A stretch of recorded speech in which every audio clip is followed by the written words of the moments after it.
I love JRPGs, I really do. Or well, I would say that I loved them. I grew up watching my brother and dad play loads of classic JRPGs, and eventually I went on to play some of my own, like the Final Fantasy games of that time, like 12 and 3 on the Nintendo DS. And from there I jumped around the genre, playing a few games here or there, but by the end of the PS3 generation, I'd fallen out of love with them. And the main reason for that was the bloat. JRPGs from the late 90s and early 2000s were still long, but the average playtime inflated massively in the PS3 era. And not only that, but a lot of them just weren't very good, so even them hours you were spending didn't feel worthwhile. And as I went along, a few games did click over the years, like Xenoblade 1 and 2, Ni no Kuni, and a handful of others. But I mostly lost interest with the genre and only wanted to play them because of the memories I had with certain series. From the franchises I played and listened to other people talk about the other major franchises, the majority of JRPG series had peaked. I love Final Fantasy 12 and I enjoy 13, but it's safe to say that the Final Fantasy series hasn't really been the same since the mid-2000s maybe? Well, that was until 7 Remake and Rebirth came out, but you know, they already have the great source material to work from. And it felt like most other franchises were just chugging along. That was until Persona 4 Golden came to the Vita and everybody was singing its praises. Even though it was an upgraded version of a PS2 game, it brought the Persona series to a lot more people and the internet coverage blew it up. For me anyway, I had never seen anything like a Persona game, so it felt new. And I remember trying it for the first time in 2016, and I put something like 15 hours into it, and then fell off. I enjoyed the combat, but I disliked the samey dungeon design, and if I'm being honest, I just don't click with the whole high schooler setting. I could see why people love these games, but I just couldn't get into it back then. I tried again on multiple occasions with 4 and plenty of times with 5. And while 5 has actual dungeon design, the hand holding at the start and the high schooler part just turned me off it. I think I got something like 15 hours in again, and then I put it down. I've always wanted to properly get immersed in a Persona game, but I couldn't. And I was very disappointed at that because I did really feel like I was missing out on something. And that was until Metaphor Re Fantasia was announced, and it had me interested since day one. It had the same type of gameplay, it had time-based activities, social links, turn-based combat, but a few things caught my eye. The overworld combat for taking out weak enemies looked like it took away a lot of the tedium associated with these really long JRPGs. And most importantly, the fantasy setting. I love fantasy settings and I was excited at the opportunity to jump into a game made by the Persona people, but now in a setting that I will hopefully love. And they did it. I'm just about 25 hours into Metaphor Re Fantasia and I can't get enough. I can finally enjoy a game like this and I am so happy. Now this is going to be completely spoiler free and I won't really discuss the story too much because I have a feeling that whatever I discuss here will drastically change as the story goes along because I'm only scratching the surface on it. But I've played enough to know that I'm here for the long run and that the fantasy setting and the other quality of life improvements make this an amazing experience. So I've always been a gameplay first kind of person. And across an 80, 90, 100 hour long JRPG, combat will become tedious, it's just how it goes. Regardless of how good a JRPG is or how much you love it, you will come to a stage where you are just mashing buttons, going through menus, trying to fight enemies. Yes, the boss fights in Final Fantasy or even something a bit easier like Ni no Kuni will always pose a challenge and you'll have to set your party up right and all that sort of stuff. But there comes a time where a lot of the small combat encounters are literally just load in, kill enemies really quickly, and then load out. And the thing is, all of these little menu actions take time. And over the course of, let's say, 80 hours, that could genuinely put 5 to 10 more hours onto your play clock.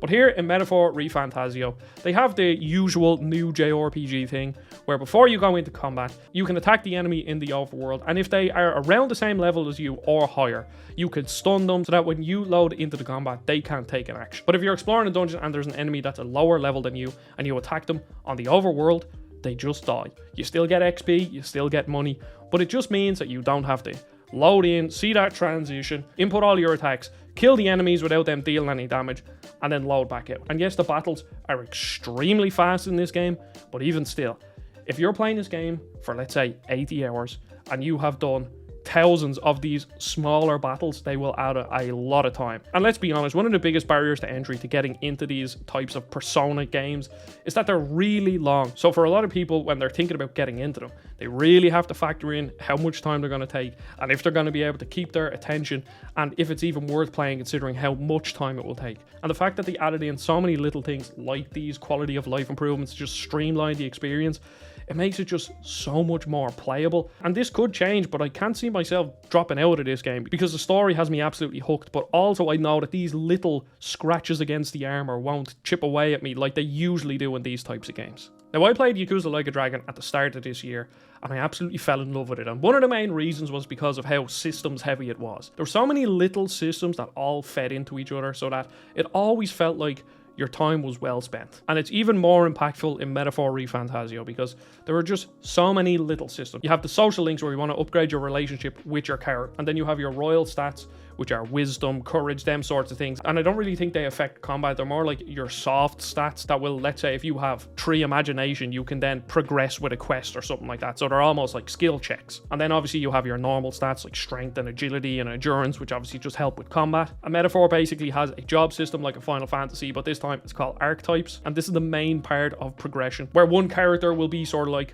a mage slash healer, so you will want to level up the mage archetype and the healer archetype. And then what I love about it, and this goes back to all the systems, is that as you progress your social links with different characters, you will then unlock the next more powerful versions. So you will get the mage, and then after that you'll get the cleric.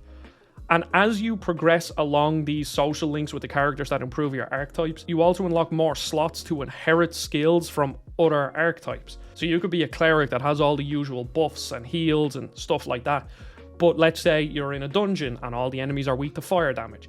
You can then level up the mage, unlock the fire spell, and then inherit that as a cleric, and then you still have access to all your healing spells, but then also you can deal some damage. And I love how this incentivizes you to just constantly swap around archetypes so that each party member can do multiple different things, and then you can kind of cover all your bases. And all this stuff loops into the dungeon exploration, which is the most compelling part of this game. Because as I said earlier, like there'll be times where you're in any other JRPG and you explore one of the dungeons, and yes, the final boss fight will be very difficult. But even on normal difficulty, this game is still quite tough, and the enemies will deal a lot of damage to you. So you have to be really smart, you have to learn their weaknesses, and you have to properly build your party. So there's all that sort of stuff in the menus that's really addictive. But also, since there's the time looming over you, and the fact that like resources are really rare, money is fairly hard to come by, you're just constantly in this risk. Will I risk going further into this dungeon and maybe having to use some MP items that are extremely rare, and then I can clear out more, maybe get to a middle point and then I can come back out? Or do I just sort of like cut my losses here, realize I'm low on MP and it's probably not worth using my MP restore items until the end of the dungeon? And the fact that I can't just endlessly grind makes it feel so much more tense. And I think that's something that's missing from a lot of JRPGs, because you have this larger than life plot of, I don't know, like an evil king trying to kill everybody, or like the doomsday is coming or something like that.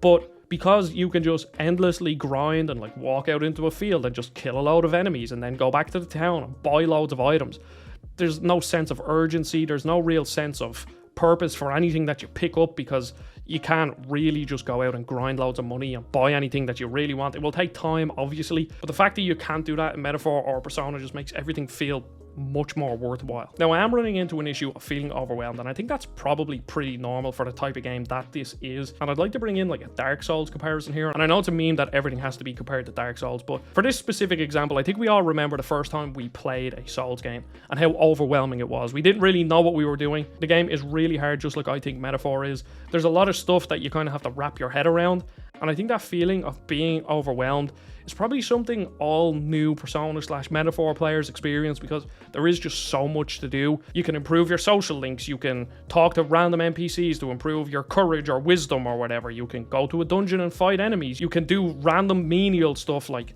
cleaning up your ship or cooking or all of this, and then you also have the quests on top of it, and then you have the looming deadline over your head. So I think it's pretty normal to feel overwhelmed, and I think that's probably what they're going for. And I love games like Dead Rising and Majora's Mask, but here there is so much to do that I'm feeling extremely overwhelmed. Now, I will keep going, and I would like if anyone has any spoiler-free tips on sort of like how I should split up my time. You do have the sort of network thing that shows you what other people do, but even at that, it always seems to be fairly evenly split of like 33% here, 33% here, 33% there. And even though I'm spending my time well, like I'm always doing something on a day, I still feel like I'm missing out on something.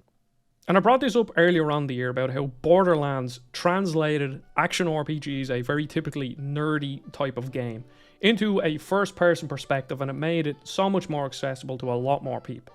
And Metaphor is still a super hardcore JRPG with loads going on, tough combat, loads to do. And while it didn't change the perspective literally, it's still a JRPG, and I will always love JRPGs. I'm just so happy that the change in setting will finally allow me to experience a game like this. This year I fixed my gaming habits with how I deal with this channel, how I created a retro channel so that I'd cover loads of older games as well. And I think this time last year I wouldn't have played Metaphor because I just thought it would be way too big of an undertaking.